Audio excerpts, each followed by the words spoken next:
Canada police retract claims linking Lawrence Bishnoi Indian agencies to killings on Canadian soil. U-turn. ਕੱਲਾ ਇਹੀ ਨਹੀਂ ਵੀ Indian government ਨੂੰ ਜਾਂ clean chit ਦਿੱਤੀ ਵੀ ਕੋਈ ਈਵਨ ਬਿਸ਼ਨੋਈ ਗੈਂਗ ਉਹਨੇ ਕਿਹਾ ਜੀ ਹੁਣ ਇਹ ਜਿਹੜਾ ਕ੍ਰਾਈਮ ਚੱਲ ਰਿਹਾ ਇਹ ਕਾਪੀ ਕੈਟ ਹੈ। ਦੇਖੋ ਦੇਖੀ ਉਹਦਾ ਨਾਂ ਹੀ ਵਰਤਿਆ ਜਾ ਰਿਹਾ ਇਹ ਜਿਹੜਾ ਉਹਦੇ 'ਚ ਉਹਦਾ ਕੋਈ ਬਿਸ਼ਨੋਈ ਗੈਂਗ ਵੀ ਜਿਹੜੀ ਹੈ ਉਸ ਦਾ ਵੀ ਕੋਈ ਰੋਲ ਨਹੀਂ ਹੈ। ਤੁਸੀਂ ਕਿਵੇਂ ਕੈਨੇਡੀਅਨ ਸਿਟੀਜ਼ਨਸ ਦਾ ਜਦੋਂ ਤੱਕ ਅਜੇ ਟ੍ਰਾਇਲ 'ਚ ਹੈ ਕੇਸ ਹਰਦੀਪ ਸਿੰਘ ਨਿੱਜਰ ਦਾ ਵੀ ਦੂਸਰੇ ਦਾ ਵੀ ਤੁਸੀਂ ਕਿਵੇਂ ਜਿਹੜਾ ਇੰਡੀਆ ਨੂੰ ਕਲੀਨ ਚਿੱਟ ਦੇ ਸਕਦੇ ਹੋ? ਅਜੇ ਤਾਂ ਸਾਲ 3 ਨਹੀਂ ਬੀਤੇ ਅਜੇ ਤਾਂ ਕੇਸ ਟ੍ਰਾਇਲ 'ਚ ਨੇ ਔਰ ਜਿਹੜਾ ਉਹ RCMP ਨੇ ਵੀ ਯੂ ਟਰਨ ਮਾਰਿਆ ਪੋਲੀਟੀਕਲੀ ਵੀ ਕਿਉਂਕਿ ਸਿੱਖਾਂ ਦੀ ਆਵਾਜ਼ ਨੂੰ ਜਿਹੜਾ ਉਹਨਾਂ ਨੇ ਦੱਬ ਦਿੱਤਾ ਹੈ ਕਿਉਂਕਿ ਜਿਨ੍ਹਾਂ ਨੇ ਬੋਲਣਾ ਸੀ ਉਹੀ ਜਿਹੜੇ ਨੇ ਉਹ ਗੂੰਗੇ ਭਲਵਾਨ ਬਣੇ ਹੋਏ। ਇਸ ਬਦਲਦੀ ਦੁਨੀਆ ਵਿੱਚ ਤੁਸੀਂ ਪਿੱਛੇ ਨਾ ਰਹਿ ਜਾਓ। ਹਰ ਘਟਨਾ ਜੋ ਤੁਹਾਡੀ ਜ਼ਿੰਦਗੀ ਤੇ ਅਸਰ ਪਾ ਰਹੀ ਹੈ ਅਸੀਂ ਉਸ ਬਾਰੇ ਦਵਾਂਗੇ ਤੁਹਾਨੂੰ ਸਟੀਕ ਤੇ ਸਹੀ ਜਾਣਕਾਰੀ। ਤੁਹਾਡਾ ਆਪਣਾ ਹੱਕ ਸੱਚ ਦੀ ਆਵਾਜ਼ TV84 TV84 ਦੇ ਨਾਲ ਜੁੜਨ ਲਈ ਆਪਣਾ ਫੋਨ ਚੁੱਕੋ ਤੇ ਐਪ ਸਟੋਰ ਵਿੱਚ ਜਾ ਕੇ ਡਾਊਨਲੋਡ ਕਰੋ TV84 ਦੀ ਨਵੀਂ ਐਪ। ਇਸ ਐਪ ਤੇ ਤੁਸੀਂ ਦੇਖ ਸਕਦੇ ਹੋ 24 ਘੰਟੇ TV84 ਦਾ ਲਾਈਵ ਚੈਨਲ ਅਤੇ ਨਾਲ ਹੀ ਪੰਜ ਪੰਜਾਬ ਅਤੇ ਦੁਨੀਆ ਭਰ ਦੀਆਂ ਅਹਿਮ ਖਬਰਾਂ। ਫਿਰ ਦੇਰ ਕਿਸ ਗੱਲ ਦੀ, ਹੁਣੇ ਡਾਊਨਲੋਡ ਕਰੋ TV84 ਦੀ ਨਵੀਂ ਐਪ।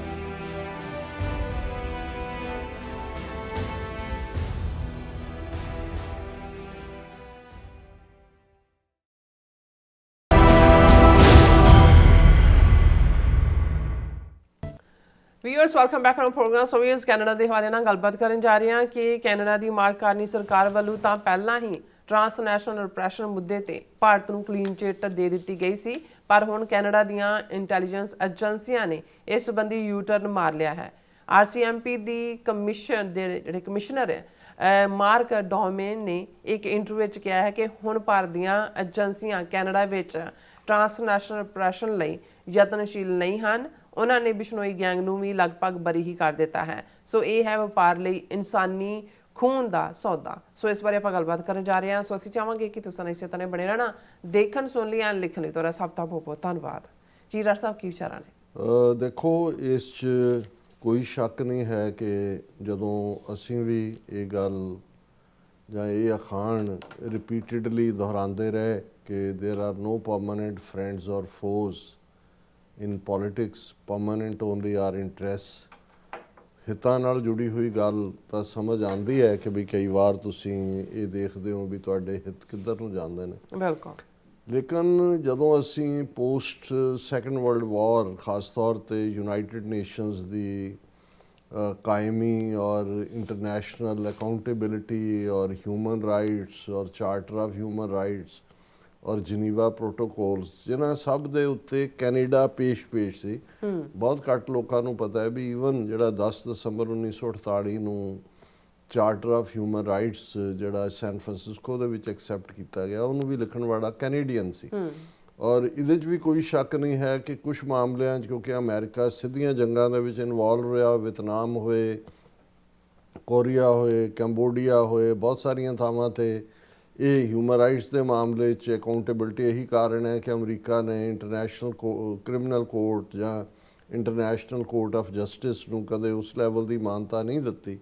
ਇਸੇ ਤਰ੍ਹਾਂ ਮਾਈਨਸ ਦਾ ਵਿਛਾਣਾ ਹੈ ਜਾਂ ਦੂਸਰੇ ਕਲਸਟਰ ਬੋਂਬਿੰਗ ਜਾਂ ਦੂਜੇ ਤੀਜੇ ਕਰਦਾ। ਲੇਕਿਨ ਕੈਨੇਡਾ ਕੁਛ ਮਾਮਲਿਆਂ ਜਿਹੜੇ ਹਿਊਮਨ ਰਾਈਟਸ ਦੇ ਇਸ਼ੂ ਆਉਂਦੇ ਸੀ ਉਹ ਅਮਰੀਕਾ ਤੋਂ ਵੱਖਰੀ ਲਾਈਨ ਲੈ ਕੇ ਜਿਹੜਾ ਉਹ ਉਸ ਦਾ ਵਰਤਾਰਾ ਰਿਹਾ ਕਿਉਂਕਿ ਕੈਨੇਡਾ ਬਹੁਤ ਵੋਕਲ ਆਵਾਜ਼ ਜੇ ਅਮਰੀਕਾ ਦੀ ਇਕੋਨਮੀ ਜਾਂ ਉਹਨਾਂ ਦੀ ਮਿਲਟਰੀ ਮਾਈਟ ਦੇ ਥੱਲੇ ਅਮਰੀਕਾ ਦੀ ਪਛਾਣ ਦੁਨੀਆ ਦੇ ਵਿੱਚ ਆਈ ਅਤੇ ਕੈਨੇਡਾ ਦੀ ਪਛਾਣ ਉਸ ਦੇ ਹਿਊਮੈਨਿਟੇਰੀਅਨ ਐਂਗਲ ਤੋਂ ਆਈ ਕਿਉਂਕਿ ਇੱਕ ਜ਼ਮਾਨੇ 'ਚ ਕੈਨੇਡਾ ਦੇ ਵਿੱਚ ਜਿਹੜਾ ਰੈਫਿਊਜੀ ਸਟੇਟਸ ਹੈ ਉਹ ਬੜਾ ਈਜ਼ੀਲੀ ਸੀ। ਜਿਹੜੇ ਵੀ ਪਰਸੀਕਿਊਟਡ ਲੋਕ ਕਿਤੋਂ ਵੀ ਆਉਂਦੇ ਸੀ ਉਹਨਾਂ ਨੂੰ ਪ੍ਰੋਪਰ ਰੈਫਿਊਜੀ ਬੋਰਡ ਔਰ ਉਹਦੇ ਸਾਹਮਣੇ ਉਹਨਾਂ ਨੂੰ ਰਿਫਿਊਜ ਮਿਲਦਾ ਸੀ, ਉਹਨਾਂ ਨੂੰ ਵਰਤਾਰੇ ਦੇ ਲਈ ਪੈਸੇ ਵੀ ਦਿੱਤੇ ਜਾਂਦੇ ਸੀ, ਉਹਨਾਂ ਨੂੰ ਆਪਣੇ ਜੀਵਨ ਨਿਰਬਾਹ ਦੇ ਲਈ ਭਾਵੇਂ ਬਿਗਨਿੰਗ ਦੇ ਵਿੱਚ ਹੀ ਦਿੱਤੇ ਜਾਂਦੇ ਸੀ। ਫਿਰ ਈਵਨ ਜਸਟਿਨ ਟਰੂਡੋ ਦੇ ਟਾਈਮ ਤੱਕ ਪਹੁੰਚਦੇ ਹਾਂ ਵੀ ਅਸੀਂ ਦੇਖਦੇ ਹਾਂ ਕਿ ਜਦੋਂ ਸੀਰੀਆ ਨੂੰ ਡੀਸਟੈਬਲਾਈਜ਼ ਕੀਤਾ ਗਿਆ, Syrian refugee crisis, millions of Syrians ਖੱਬੇ ਸੱਜੇ ਗਏ ਯੂਰਪ। ਖੁਦ ਜਸਟਿਨ ਟਰੂਡੋ ਜਿਹੜੇ ਨੇ ਉਹਨਾਂ ਨੂੰ ਲੈਣ ਗਏ ਕੈਨੇਡਾ ਦੇ ਵਿੱਚ ਇੱਕ ਵੱਡੇ ਸੈਕਸ਼ਨ ਨੂੰ ਉਹਨਾਂ ਦੇ ਜਿਹੜਾ ਰਿਫਿਊਜ ਦਿੱਤਾ। ਈਵਨ ਜਦੋਂ ਅਫਗਾਨਿਸਤਾਨ ਦੇ ਵਿੱਚ ਅਫਗਾਨ ਸਿੱਖਾਂ ਹਿੰਦੂਆਂ ਦਾ ਮਸਲਾ ਜਿਹੜਾ ਕਿ ਜ਼ਾਹਰ ਹੈ ਕਿ ਵੀ ਉਸ ਕੱਟੜਵਾਦ ਦੀ ਭੇਟ ਚੜ੍ਹ ਰਿਹਾ ਸੀ, ਉਦੋਂ ਵੀ ਬੇਸ਼ੱਕ ਉਸ ਦਾ ਇਨੀਸ਼ੀਏਟਿਵ ਜਿਹੜਾ ਮਿਸਟਰ ਭੁੱਲਰ ਜਿਹੜੇ MLA ਐਲਬਰਟਾ ਤੋਂ ਸੀ ਉਹਨਾਂ ਨੇ ਲਿਆ ਸੀ ਕੈਲਗਰੀ ਤੋਂ, ਲੇਕਿਨ ਔਰ ਯੂਨਾਈਟਿਡ ਸਿੱਖਸ ਨੇ ਵੀ ਉਸ ਦੇ ਵਿੱਚ ਇੱਕ ਵੱਡਾ ਯੋਗਦਾਨ ਪਾਇਆ ਸੀ। ਲੇਕਿਨ ਕੈਨੇਡਾ ਗੌਰਮੈਂਟ ਨੇ ਈਵਨ ਉਹਨਾਂ ਅਫਗਾਨ ਸਿੱਖਾਂ ਨੂੰ ਵੀ ਜਿਹੜਾ ਉਹ ਪਨਾਹ ਦਿੱਤੀ। ਸੋ ਕਹਿਣ ਦਾ ਮਤਲਬ ਇਹ ਹੈ ਕਿ ਕੈਨੇਡਾ ਦਾ ਮਾਮਲਾ ਹਾਲਾਂ ਕਿਉਂਕਿ ਕੈਨੇਡਾ ਇੱਕ ਮੋਰ ਹਿਊਮੈਨਿਟੇਰੀਅਨ ਪਹੁੰਚ ਵਾਲੀ ਰਿਆਸਤ ਸੀ, ਮਿਲਟਰੀ ਜਾਂ ਦੂਸਰੇ ਦੇ ਉੱਤੇ ਉਹਨਾਂ ਦੀ ਸਪੈਂਡਿੰਗ ਵੀ ਨਹੀਂ ਸੀ, ਵੈਲਫੇਅਰ ਸਟੇਟ ਸੀ ਕੈਨੇਡਾ, ਕਿਉਂਕਿ ਅਮਰੀਕਾ ਵਾਂਗ ਕੋਈ ਕੈਪੀਟਲਿਸਟ ਸਟੇਟ ਦੇ ਤੌਰ ਦੇ ਉੱਤੇ ਉਹਦੀ ਰੈਕਗਨੀਸ਼ਨ ਨਹੀਂ ਸੀ। ਕੈਨੇਡਾ ਉਹਨਾਂ ਦਾ ਬ੍ਰਿਟਿਸ਼ ਜਿਹੜੀ ਹੈ ਉਹਦੀ ਕੰਟੀਨਿਊਟੀ ਡੋਮੀਨੈਂਸ ਜਾਂ ਉਹਦੇ ਹੋਣ ਕਰਕੇ ਉਹਨਾਂ ਦਾ ਕੈਨੇਡਾ ਬ੍ਰਿਟਿਸ਼ ਕਿੰਗ ਜਾਂ ਕੁਈਨ ਉਹਨਾਂ ਦੀ ਜਿਹੜੀ ਹੈ ਉਹ ਡੋਮੀਨੈਂਸ ਦੇ ਥੱਲੇ ਹੀ ਹੁੰਦਾ ਹੈ। ਇਸ ਲਈ ਕੈਨੇਡਾ ਵੈਲਫੇਅਰ ਸਟੇਟ ਵੀ ਹੈ ਜਿਹਦੇ ਵਿੱਚ ਹੈਲਥ ਇੰਸ਼ੋਰੈਂਸ, ਦੂਸਰੀਆਂ ਤੀਸਰੀਆਂ ਸਰਕਾਰੀ ਦਰਬਾਰੇ ਸਾਰੇ ਖਰਚੇ ਪੂਰੇ ਹੁੰਦੇ ਸੀ। ਔਰ ਇਹ ਵੀ ਇੱਕ ਰੀਜ਼ਨ ਸੀ ਕਿ ਕੈਨੇਡਾ ਦਾ ਜਿਹੜਾ ਕੋਈ ਬਹੁਤਾ ਫੌਜੀ ਜਾਂ ਦੂਜਾ ਜਾਂ ਈਵਨ ਇੰਟੈਲੀਜੈਂਸ ਏਜੰਸੀਆਂ ਦਾ ਵੀ ਉਹਨਾਂ ਦੀ ਕੋਈ ਬਹੁਤੀ ਇਨਵੈਸਟਮੈਂਟ ਨਹੀਂ ਸੀ। ਨਤੀਜੇ ਦੇ ਤੌਰ 'ਤੇ ਸਿੱਖਾਂ ਦੀ ਸਾਂਝ ਕੈਨੇਡਾ ਦੇ ਨਾਲ 19ਵੀਂ ਸਦੀ ਦੇ ਅਖੀਰ ਤੋਂ ਹੈ। ਦੁਖਾਂਤ ਵੀ ਰਿਹਾ, ਕਾਮਾਗਾਟਾ ਮਾਰੂ, ਗੁਰੂ ਨਾਨਕ ਜਹਾਜ਼ ਵਰਗੇ ਦੁਖਾਂਤ ਵੀ ਵਾਪਰੇ ਔਰ ਦੂਸਰੇ ਵੀ, ਲੇਕਿਨ ਇਹਦੇ ਬਾਵਜੂਦ ਸਿੱਖਾਂ ਨੇ ਆਪਣੇ ਆਪ ਨੂੰ ਐਸਟੈਬਲਿਸ਼ ਵੀ ਕੀਤਾ, ਸਰਕਾਰੀ ਦਰਬਾਰੇ ਵੀ, ਪੋਲੀਟੀਕਲ ਐਕਟਿਵਿਜ਼ਮ ਦੇ ਵਿੱਚ ਵੀ ਆਏ। ਔਰ ਜਦੋਂ ਅਸੀਂ ਗੱਲ ਕਰਦੇ ਹਾਂ ਕਿ 20 ਦੇ ਕਰੀਬ ਜਿਹੜੇ ਕੈਨੇਡੀਅਨ ਪਾਰਲੀਮੈਂਟ ਦੇ ਵਿੱਚ ਐਮਪੀਆਂ ਦਾ ਪਹੁੰਚਣਾ ਹੈ, ਇਹ ਸਾਡੀ ਮਸਲ ਪਾਵਰ ਵੀ ਔਰ ਈਵਨ ਪੋਲੀਟੀਕਲੀ NDP ਦੇ ਲੀਡਰ ਦੇ ਤੌਰ 'ਤੇ ਜਿਹੜਾ ਜਿਹਦੇ ਸਹਾਰੇ ਜਸਟਿਨ ਟਰੂਡੋ ਦੀ ਸੈਕੰਡ ਜਿਹੜੀ ਟਰਮ ਸੀ ਉਹ ਕੰਪਲੀਟ ਹੋਈ, ਉਹ ਆਪਣੇ ਆਪ 'ਚ ਇੱਕ ਪੋਲੀਟੀਕਲ ਮਾਈਟ ਸੀ। ਲੇਕਿਨ 1980 ਦੇ ਵਿੱਚ ਇਹਦੇ 'ਚ ਕੋਈ ਸ਼ੱਕ ਨਹੀਂ ਹੈ ਕਿ ਕੈਨੇਡੀਅਨ RCMP ਜਾਂ ਉਹਨਾਂ ਦੀ ਸੀਸਸ ਉਹਦੀ ਵਲਨਰੇਬਿਲਟੀ ਹੋਣ ਕਰਕੇ ਇੰਡੀਅਨ ਏਜੰਸੀਆਂ ਨੇ ਏਅਰ ਇੰਡੀਆ ਵਰਗਾ ਹਾਦਸਾ ਉੱਥੇ ਕਰਵਾ ਕੇ ਔਰ ਉਹਨਾਂ ਨੂੰ ਜਿਹੜਾ ਅਨਅਵੇਅਰਲੀ ਜਾਂ ਉਹਨਾਂ ਦਾ ਉਸ ਲੈਵਲ 'ਤੇ ਉਹ ਸਮਝ ਹੀ ਨਹੀਂ ਸੀ ਪਾਏ ਵੀ ਕੀ ਹੋਇਆ। ਬਾਅਦ 'ਚ ਜਦੋਂ ਟਰਾਇਲ ਦੇ ਵਿੱਚ ਕੇਸ ਗਿਆ ਔਰ ਉਹਨਾਂ ਨੇ RCMP ਨੇ ਔਰ ਬਹੁਤ ਸਾਰੀਆਂ ਆਡੀਓ ਫਾਈਲਸ ਵਗੈਰਾ ਵੀ ਡਿਸਟਰੋਏ ਕੀਤੀਆਂ, ਕਿਉਂਕਿ ਉਹਦੇ 'ਚ ਉਹਨਾਂ ਦੀ ਵੀ ਕਿਤੇ ਨਾ ਕਿਤੇ ਕੰਪਲਿਸਿਟ ਹੋ ਜਾਂਦੇ ਸੀ, ਕਿਉਂਕਿ ਉਹ ਇੰਡੀਅਨ ਏਜੰਸੀਆਂ ਦੀ ਦਿੱਤੀ ਇਨਫੋਰਮੇਸ਼ਨ ਦੇ ਉੱਤੇ ਰਿਲਾਈ ਕਰ ਰਹੇ ਸੀ ਔਰ ਉਹ ਏਅਰ ਇੰਡੀਆ ਦਾ ਜਿਹੜਾ ਮਾਸਟਰ ਮਾਈਂਡ ਹੈ ਉਹ ਇਹਨਾਂ ਨੇ ਰਾਹ ਨਹੀਂ ਕੀਤਾ ਸੀ। ਹੁਣ ਜਸਟਿਨ ਟਰੂਡੋ ਤੱਕ ਪਹੁੰਚਦੇ ਹਾਂ ਜਦੋਂ ਅਸੀਂ ਜਿਹੜਾ ਉਹ ਦੇਖਦੇ ਹਾਂ ਕਿ ਵੀ ਕਿਵੇਂ 2023 ਤੱਕ ਪਹੁੰਚਦੇ ਹਾਂ। ਭਾਈ ਹਰਦੀਪ ਸਿੰਘ ਨਿੱਜਰ ਦੀ ਸ਼ਹਾਦਤ ਹੁੰਦੀ ਹੈ ਉਹਨਾਂ ਦਾ ਗੁਰਦੁਆਰਾ ਕੰਪਲੈਕਸ ਦੇ ਵਿੱਚ। ਉਸ ਤੋਂ ਪਹਿਲਾਂ ਵੀ ਕੈਨੇਡਾ ਦੇ ਵਿੱਚ ਇੰਡੀਅਨ ਜਿਹੜੀ ਹੈ ਦਖਲਅੰਦਾਜ਼ੀ ਜਾਂ ਉਹਦੇ ਸਬੂਤ ਸਨ, ਲੇਕਿਨ ਇੱਕ ਪਹਿਲੀ ਵਿਜ਼ਿਟ ਵੇਲੇ ਜਸਟਿਨ ਟਰੂਡੋ ਨੇ ਉਸ ਦੇ ਉੱਤੇ ਐਕਸ਼ਨ ਨਹੀਂ ਸੀ ਲਿਆ। ਉਹਨਾਂ ਨੂੰ ਲੱਗਦਾ ਸੀ ਵੀ ਸ਼ਾਇਦ ਬਿਹਾਈਂਡ ਦਾ ਕਰਟਨਸ ਉਹਨਾਂ ਨੂੰ ਸਮਝਾਇਆ ਜਾ ਸਕਦਾ ਹੈ। ਪਰ ਜਦੋਂ ਹਰਦੀਪ ਸਿੰਘ ਨਿੱਜਰ ਦਾ ਮਰਡਰ ਹੁੰਦਾ ਹੈ 18 ਜੂਨ 2023 ਨੂੰ, ਠੀਕ 3 ਮਹੀਨੇ ਬਾਅਦ 18 ਸਤੰਬਰ ਨੂੰ ਕੈਨੇਡਾ ਦੀ ਪਾਰਲੀਮੈਂਟ 'ਚ ਜਸਟਿਨ ਟਰੂਡੋ ਜਿਹੜੇ ਨੇ ਉਹ ਇੰਡੀਅਨ ਹਕੂਮਤ ਨੂੰ, ਉਹਨਾਂ ਦੇ ਡਿਪਲੋਮੈਟਸ ਨੂੰ, ਉਹਨਾਂ ਦੀਆਂ ਏਜੰਸੀਆਂ ਨੂੰ ਜ਼ਿੰਮੇਵਾਰ ਦੱਸਦੇ ਨੇ। ਫਿਰ justice hoc commission, federal level ਦੇ ਇਲੈਕਸ਼ਨਾਂ 'ਚ ਉਹਨਾਂ ਦੀ ਇੰਟਰਫੇਅਰੈਂਸ, ਫਿਰ ਲਾਰੈਂਸ ਬਿਸ਼ਨੋਈ ਗੈਂਗ ਦਾ ਪ੍ਰੋਪਰ ਜ਼ਿਕਰ ਔਰ ਫਿਰ ਈਵਨ ਉਹਨਾਂ ਦੀ RCMP ਔਰ ਦੂਸਰੇ ਇਹੀ ਮਿਸਟਰ ਮਾਈਕ ਡਿਊਹੇਮ ਜਿਹੜੇ ਪੁਲਿਸ ਕਮਿਸ਼ਨਰ RCMP ਦੇ 2023 ਸਿੱਧੇ ਤੌਰ ਦੇ ਉੱਤੇ ਜਿਹੜਾ ਇੰਡੀਆ ਨੂੰ ਜ਼ਿੰਮੇਵਾਰ ਦੱਸਦੇ ਨੇ। 6 ਉਹਨਾਂ ਦੇ ਹਾਈ ਲੈਵਲ ਡਿਪਲੋਮੈਟ ਜਿਨ੍ਹਾਂ 'ਚ ਉਹਨਾਂ ਦਾ ਹਾਈ ਕਮਿਸ਼ਨਰ ਸੰਜੇ ਵਰਮਾ ਵੀ ਸ਼ਾਮਲ ਹੈ, ਉਹਨਾਂ ਨੂੰ ਪਰਸੋਨਾ ਨਾਨ ਗ੍ਰੇਟਾ ਬਣਾ ਕੇ ਕੈਨੇਡਾ 'ਚੋਂ ਕੱਢਿਆ ਜਾਂਦਾ। ਫਿਰ ਮਾਰਕ ਕਾਰਨੀ ਦਾ ਦੌਰ, ਮਾਰਕ ਕਾਰਨੀ ਨੇ ਯੂ ਟਰਨ ਮਾਰਿਆ, ਇੰਡੀਆ ਨੂੰ G20 ਦੇ ਬਹਾਨੇ ਮੋਦੀ ਨਾਲ ਹੁਣ ਤਾਂ ਇੰਡੀਆ ਦਾ ਸੈਰ ਵੀ ਕਰ ਆਇਆ, $2-2.5 ਬਿਲੀਅਨ ਦੀ ਯੂਰੇਨੀਅਮ ਡੀਲ ਵੀ ਕੀਤੀ ਔਰ ਦੂਸਰੇ ਤੀਸਰੇ। ਔਰ ਉਹਦੀ ਟ੍ਰਿਪ ਤੋਂ ਪਹਿਲਾਂ ਉਹਦੇ ਇੱਕ ਆਫੀਸ਼ੀਅਲ ਨੇ ਕਿਹਾ ਕਿ ਜੀ ਕੋਈ ਸਬੂਤ ਨਹੀਂ ਹੈ ਜਿਹੜਾ ਇੰਡੀਆ ਦੇ ਖਿਲਾਫ ਹੀ। ਲੇਕਿਨ ਉਸ ਤੋਂ ਫੌਰਨ ਬਾਅਦ RCMP ਦੀ ਬਰੀਫਿੰਗ 'ਤੇ ਹੀ ਬੇਸ ਜਿਹੜੀ ਹੈ ਗਲੋਬ ਐਂਡ ਮੇਲ ਨੇ ਸਟੋਰੀ ਕੀਤੀ ਕਿ ਕਿਵੇਂ ਕਮਲਜੀਤ ਸਿੰਘ, ਪਵਨ ਕੁਮਾਰ ਜਿਹੜੇ ਉੱਥੇ ਵੈਨਕੂਵਰ ਇੰਡੀਅਨ ਜਿਹੜਾ ਕੌਂਸੂਲੇਟ ਹੈ, ਕੌਂਸਲ ਜਨਰਲ ਉੱਥੇ ਸਨ, ਰਾਹ ਲਈ ਕੰਮ ਕਰ ਰਹੇ ਸੀ। ਸੋ ਅਸੀਂ ਵੀ ਤਾਰੀਫ ਕੀਤੀ ਵੀ ਘੱਟੋ ਘੱਟ ਇਹ ਜਿਹੜਾ 1980ਵਿਆਂ ਦਾ ਕਲੰਕਾਰ ਸੀ ਐਮਪੀ ਜਾਂ ਸੀਸਸ ਤੇ ਲੱਗਾ ਹੋਇਆ ਹੈ ਕਿ ਵੀ ਉਹਨਾਂ ਨੇ ਉਹ ਕੰਪਲੀਸਿਟ ਸੀ ਇੰਡੀਅਨ ਏਜੰਸੀਆਂ ਨਾਲ, ਉਹ ਘੱਟੋ ਘੱਟ ਉਹਨਾਂ ਨੇ ਧੋ ਦਿੱਤਾ। ਔਰ ਇਹ ਵੀ ਉਹਨਾਂ ਨੇ ਕਿਹਾ ਵੀ ਬਿਲਕੁਲ ਦੋ ਡਿਫਰੈਂਟ ਵੇਵਲੈਂਥ ਤੇ ਜਾ ਰਹੇ ਨੇ, ਜਿੱਥੇ ਕਿ ਪੋਲੀਟੀਕਲੀ ਮਾਰਕ ਕਾਰਨੀ ਜਿਹੜਾ ਹੈ ਉਹ ਮੋਦੀ ਨੂੰ ਜੱਫੀ ਪਾਉਣ ਦੇ ਉਹਦੀਆਂ ਬਾਹਾਂ ਆਕੜੀਆਂ ਹੋਈਆਂ ਨੇ, ਪਰ ਦੂਸਰੇ ਪਾਸੇ ਜਿਹੜਾ ਇਧਰ ਏਜੰਸੀਆਂ ਆਪਣਾ ਉਹਨਾਂ ਨੇ ਆਪਣਾ ਸਟੈਂਸ ਰੱਖਿਆ। ਪਰ ਉਹ ਵੀ ਜਿਹੜਾ ਉਹਨੂੰ ਭਰਮ ਕਹਿ ਲਓ ਜਾਂ ਉਹ ਜਿਹੜਾ ਵਕਤੀ ਤੌਰ ਦੇ ਉੱਤੇ ਇੱਕ ਸੀ, ਉਹ ਵੀ ਅੱਜ ਜਿਹੜਾ ਉਹ ਟੁੱਟ ਗਿਆ, ਕਿਉਂਕਿ RCMP ਦੇ ਜਿਹੜੇ ਮੇਨ ਪੁਲਿਸ ਕਮਿਸ਼ਨਰ ਨੇ ਮਿਸਟਰ ਮਾਈਕ ਡਿਊਹੇਮ ਜੀ, ਉਹਨਾਂ ਨੇ ਜਿਹੜਾ ਜੋ ਕੁਝ ਕਿਹਾ ਆਪਣੇ ਇੱਕ ਮੀਡੀਆ ਇੰਟਰਵਿਊ 'ਚ, ਉਸ ਨੂੰ ਇੰਡੀਅਨ ਮੀਡੀਆ ਦਾ ਵੀ ਅੱਜ ਸ਼ਿੰਗਾਰ ਬਣੀ ਹੈ ਇਹ ਖਬਰ। Canada police retract claims linking Lawrence Bishnoi Indian agencies to killings on Canadian soil.